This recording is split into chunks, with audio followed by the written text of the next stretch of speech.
I'm so excited to be here. Happy to see all of you. Because you chose laughter over sleep. Yeah, that's New York City energy. Yeah, New York City never sleep. We just nap between good times. and Italian pizza, thank you for coming. Is that the birthday party here? Birthday party something? Wedding? Yeah, give it up to that. Thank you. Yeah. Wow. Yeah, next I wanted to give a shout out to our producer, DJ. Yeah. Apparently he decided, we need a Chinese appetizer to start the show. Yeah, so I'm your pot sticker. That's what you like.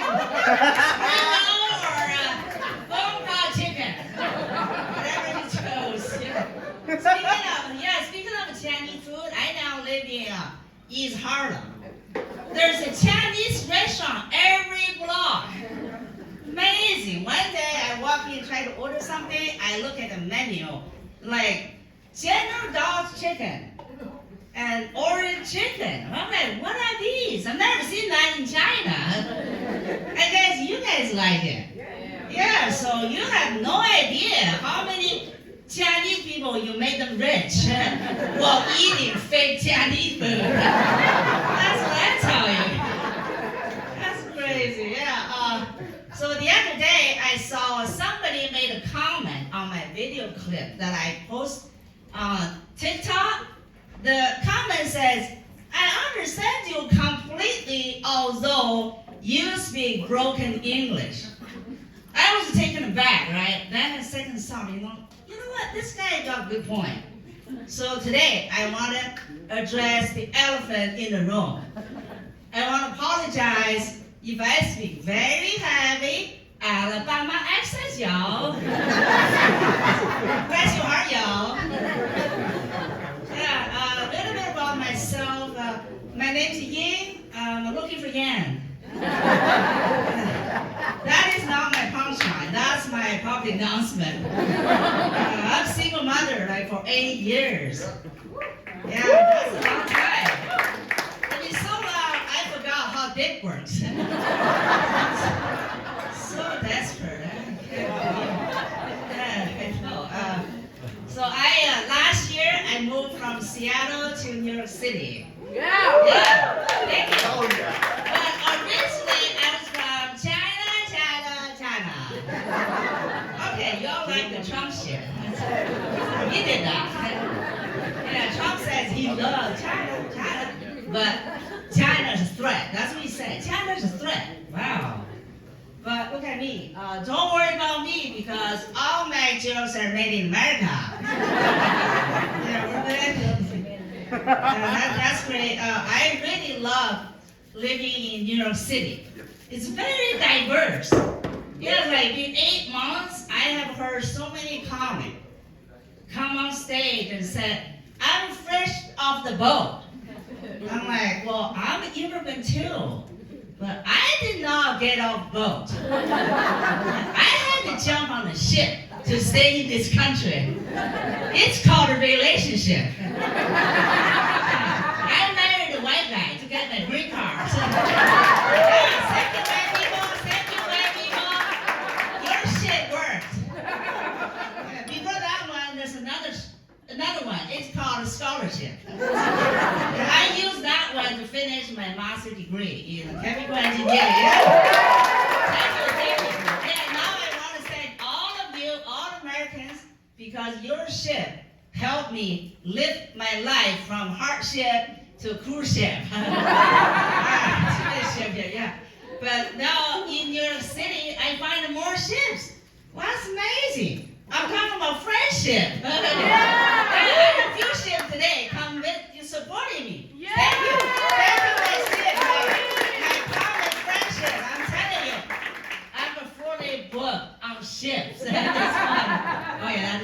need more job. I need more books. Yeah, that's crazy. And I live in East Harlem, and tell you, Harlem is so gentrified. I heard about it, but when I see it, like, so surprised, because when the realtor, last year, we're looking for a place, and the realtor said, the building you're moving into is so diverse.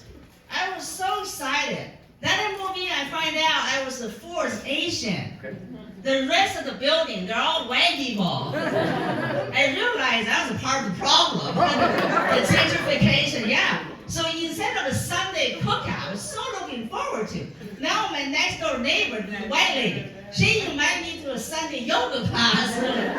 I don't know. That was appealing, yeah.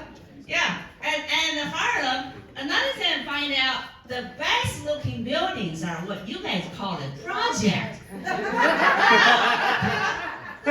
amazing. I walk around, that's where I walk, right? Like there's a green spaces between buildings, there's a walkway, benches, and a playground. Wow. This is amazing. I don't know why. Everybody's sitting on project. You know, you watch the movie, the TV, the comic on stage. Everybody. So if the project is so horrible, why the waiting list is more than 7 years? Right? It don't make sense. Okay. I'm curious. Anybody now live in project or you grew up in the project? Show of hand. Let me see. We got one. Okay. If you hate project, can you move out? Because I want to move in. It's crazy. I know. And people say, drugs. All right. I hear you. Drugs. You know what? Drug is a people's problem. It's not a building problem. So what I'm saying is, their software is bad, but the hardware is great. Only Chinese people get it. Chinese people come here, visit New York City, right? They look at all the high-rises, luxury buildings, the Upper West, Upper East, whatever. They look at the project. They say, well, that is for us. They literally took a page from your project. They go back to China and build project. It's called a planned community. They have a gate just like you guys, right? The gate. I look at gate, wow. In Washington State, where I'm from, only rich people have gate. Project, you have a gate. And Chinese people built the project. And they're selling one unit, $888,000. Yeah, and they call it project. That's not funny. What's going on? That's really funny. That's called luxury project. Yeah. If the brand of project here is shit, over there is a luxury. Make a note on that one. Yeah. Seattle's different. You know, Seattle is a rainbow city. There's an LGBTQ. They're everywhere. Yeah, so I learned a word where I was in Seattle doing comedy, pansexual.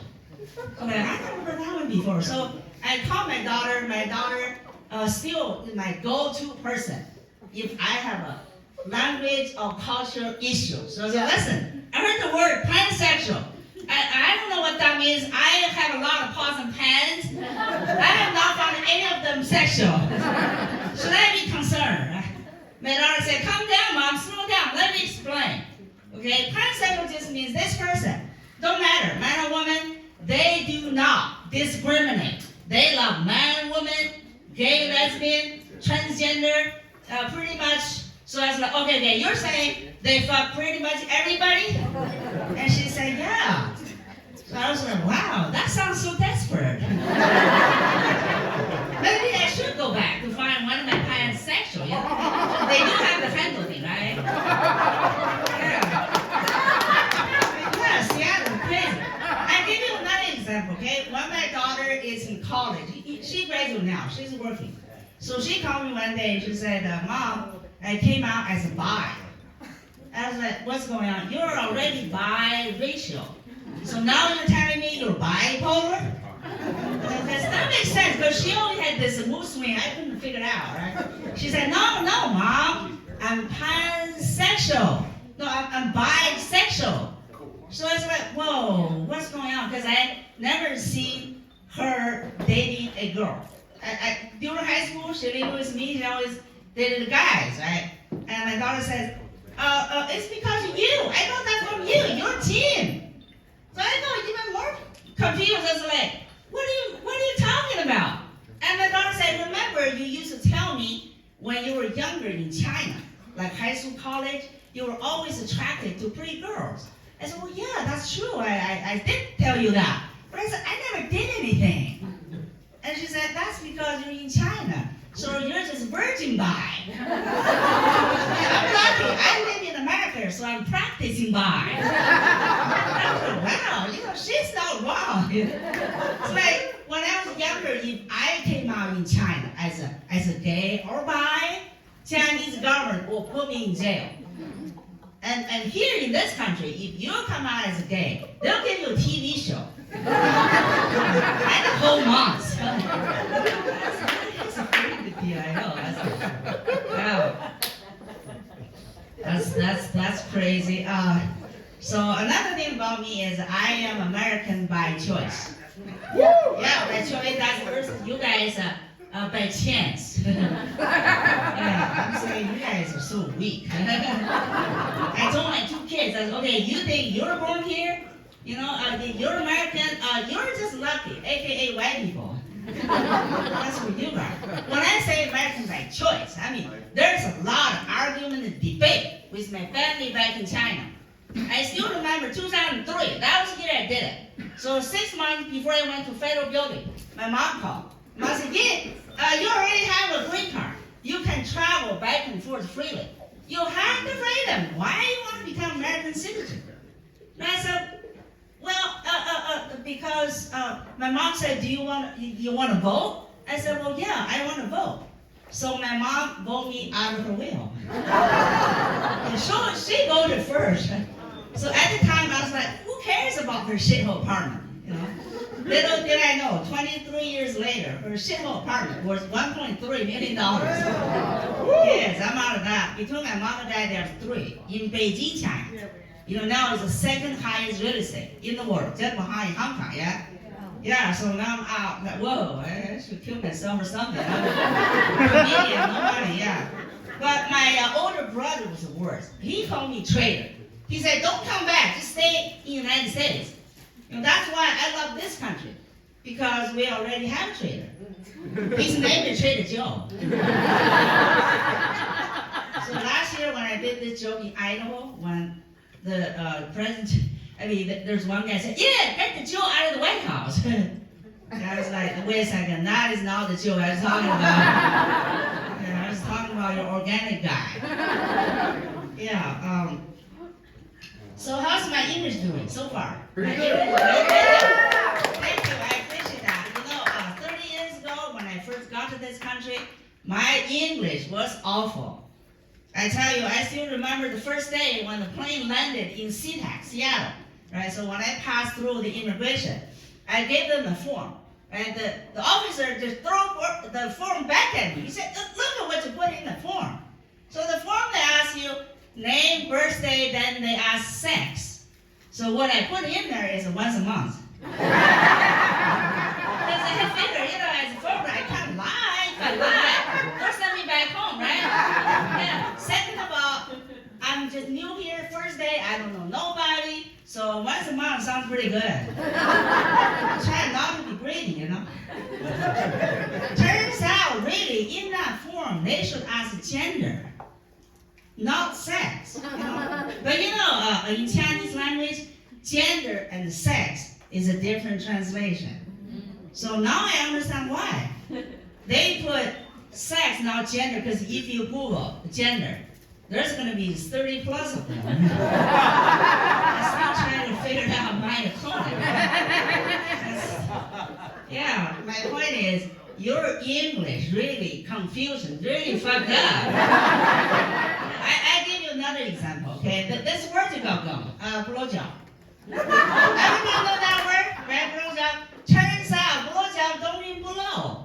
It means suck a dick. What's wrong with you guys? Can you tell the difference between blow and suck, right? How do you blow this thing, right? And the suck on the other hand. You can't name things, right? What is going on,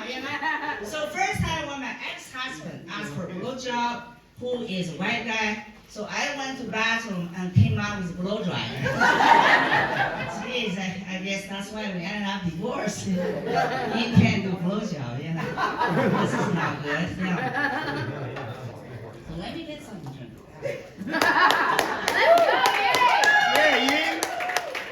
So speaking of a language problem, when I first got this country, first few years, I went in a lot of them. If you have time, I have 1 hour to tell that one. So when my first, ex-husband, one day said this, because we're in an argument, right? He said, "Fuck you." I was like, you mean you want to have sex with me? Let's do it. Because at the time, we're sleeping in a separate, different room for a few months, right? I was really motivated, you know? Yeah. So I tell you, really, to this day, Chinese language have no word-to-word translation about the word "fuck you." We just cannot translate that. We do have equivalent expression. What we say is, "Fuck your mother." That's how we say in Chinese language. We go where it hurts, right? Yeah, I think black people get it this country because they say "motherfucker." Yeah, so that's right now. That's how. I remember growing up, I watched my brother fighting. My older brother, way older than me. So when he fight with his gang member, you know, it was a show. Man, it was isolation. Okay, let me just demonstrate how they fight. Not like Americans, when you guys try to insult each other, it's flat line, pretty quick. Like, "Fuck you, fuck you." That's it. They're going nowhere. But Chinese people, this is how we start, okay? My brother would say, "Fuck your mother," right? That's how we start. And then the other guy would say, "Fuck your grandmother." Yeah, it's a game, right? And my brother would say, "Fuck your great-grandmother." And the other is, "Fuck your great-great-grandmother." Right, the other like, "Fuck your great-great-grandmother," right? And then my brother would say, "Fuck you, 8 generations back of grandmothers." So at that point, I'm telling you, this game is about your Western culture say, "Fuck Jesus." It's like to that level, right? It's like freestyle rapper battle now. So when you say 8 generations back, right, and then this guy would say, "I'll dig out your ancestor grave and fuck them all." That's on top, right? And I watch my brother, like, at that point, he ran out of things to fuck, right? To say that, "Oh, wow, you fuck better, let's be friends." So that's how they end the battle. Yeah. What I'm saying is that this country, only one person died. Donald Trump. Remember, during his first presidency, he and North Korean Kim Jong-un have some kind of verbal battle going on. Right? He called Kim Jong-un Rocket Man. Remember Rocky Man? And Rocky Man called him old lunatic. Then he said, "Little Rocket Man." And he said, "You're a retard." I don't know how many back and forth they're doing that, right? So eventually Donald Trump said, "Oh, you felt better." And he sent you a love letter. Remember that one? And Kim Jong-un sent him a love letter. Yeah, and then Donald Trump blew up that thing, frame it, love letter. Wow. So he got the Chinese game. Wow. That is amazing. So I saw that's my time. Thank you for coming again.